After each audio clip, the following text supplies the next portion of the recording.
hindi lahat na nagpo-post sa Facebook, sa Instagram, sa kanilang social media ay mayabang at nagmamayabang.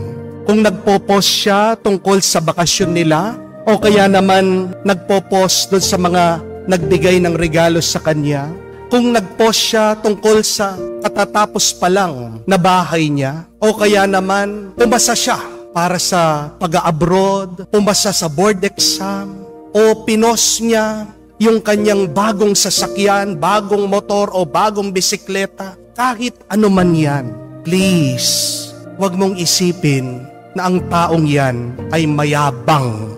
Sana maging masaya ka para sa kanila.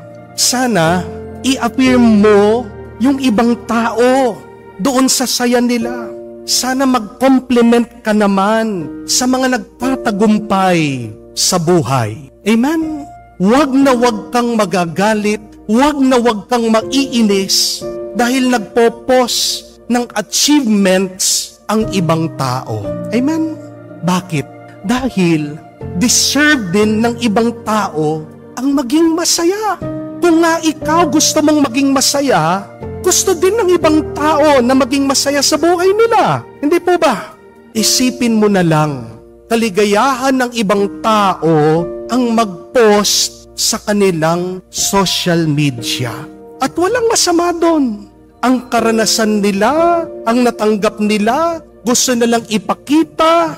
Minsan, ito'y